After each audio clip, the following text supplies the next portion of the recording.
Iran ವಿರುದ್ಧದ ಯುದ್ಧ ಇನ್ನು 10 ದಿನ ನಡೆದರೆ ಅಮೆರಿಕದ ಮಿಸೈಲ್ಗಳು ಖಾಲಿ ಆಗ್ತಾವ? ಹೌದು, ಅಂಥದ್ದೊಂದು ಸುದ್ದಿ ಈಗ ಕೇಳಿ ಬರ್ತಿದೆ. ಅತ್ಯಂತ ರಣೋತ್ಸಾಹದಲ್ಲಿ ಇರಾನ್ನ ಮಣಿಸಿ ಮಂಡಿ ಉರಿಸ್ತೀವಿ ಅಂತ ಹೋದ ಅಮೆರಿಕಕ್ಕೆ ಈಗ ಶಾಕ್ ಎದುರಾಗಿದೆ. ಇದೇ ರೀತಿಯಲ್ಲಿ ಇರಾನ್ ವಿರುದ್ಧ ಯುದ್ಧ ಇನ್ನೂ 10 ದಿನಗಳ ಕಾಲ ಮುಂದುವರೆದರೆ ಅಮೆರಿಕದ ಹತ್ತಿರ ಇರೋ ಇಂಪಾರ್ಟೆಂಟ್ ಮಿಸೈಲ್ಗಳು ಖಾಲಿಯಾಗುತ್ತವೆ ಅಂತ ಅಮೆರಿಕದ ಒಳಗಿಂದಲೇ ಸುದ್ದಿ ಬಂದಿದೆ. ಪೆಂಟಗಾನ್ನಿಂದಲೇ ಸರ್ಕಾರದ ಅಧಿಕಾರಿಯೊಬ್ಬರ ಕಡೆಯಿಂದ ಈ ಸುದ್ದಿ ಬಂದಿದ್ದು ಇದನ್ನು ತಳ್ಳಿ ಹಾಕೋಕ್ಕಾಗಲ್ಲ. ಅಮೆರಿಕದ ಮಿಲಿಟರಿ ಬೇಸ್ಗಳನ್ನು ಕಾಪಾಡೋ ಇಂಪಾರ್ಟೆಂಟ್ ಮಿಸೈಲ್ಗಳಾದ ಪ್ಯಾಟ್ರಿಯಾಟ್, ಥಾಡ್, SM-3, ಟೊಮಹಾಕ್ನಂಥ ಮಿಸೈಲ್ಗಳು ಉಳಿದಿರೋದು ಕೆಲವು ಅಂತ ಪೆಂಟಗಾನ್ನಿಂದ ಸುದ್ದಿ ಬರ್ತಿದೆ. ಇವೆಲ್ಲ ಅತ್ಯಂತ ದುಬಾರಿ ಮತ್ತು ಹೈ ಪ್ರಿಸಿಷನ್ ಅಂದರೆ ಅತ್ಯಂತ ನಿಖರವಾದ ಗುರಿಗಳನ್ನಿಟ್ಟು ದಾಳಿಗಳನ್ನು ಹೊಡೆದೊಡಿಸಬಲ್ಲ ಮಿಸೈಲ್ಗಳು. ಆದರೆ ಅಮೆರಿಕ ಸದ್ಯಕ್ಕೆ ತಿಂಗಳಿಗೆ ಕೇವಲ 6-7 ಇಂಥ ಮಿಸೈಲ್ಗಳನ್ನು ಮಾತ್ರ ಉತ್ಪಾದಿಸ್ತಿದೆ.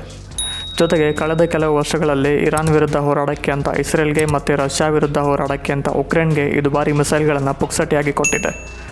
ಅಮೆರಿಕಕ್ಕಾದರೂ ಮುಂದೆ ಇರಾನ್ ಜೊತೆ ಇಂಥದ್ದೊಂದು ಯುದ್ಧವನ್ನು ಮಾಡೋ ಸಂದರ್ಭ ಬರುತ್ತೆ ಅಂತ ಏನು ಗೊತ್ತಿತ್ತು ಅಲ್ವಾ?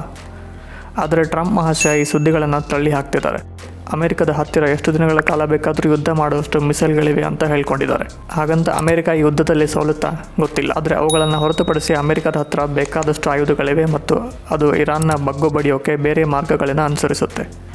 ಆದರೆ ಅದು ಅಂದ್ಕೊಂಡಿರೋದಕ್ಕಿಂತ ಹೆಚ್ಚು ದಿನಗಳು ತಗೊಳ್ಳುತ್ತೆ ಅಷ್ಟೇ. ವಿಡಿಯೋ ಇಷ್ಟ ಆಗಿದ್ದರೆ ಲೈಕ್ ಮಾಡಿ ಮತ್ತು ಪೇಜ್ನ ಫಾಲೋ ಮಾಡಿ.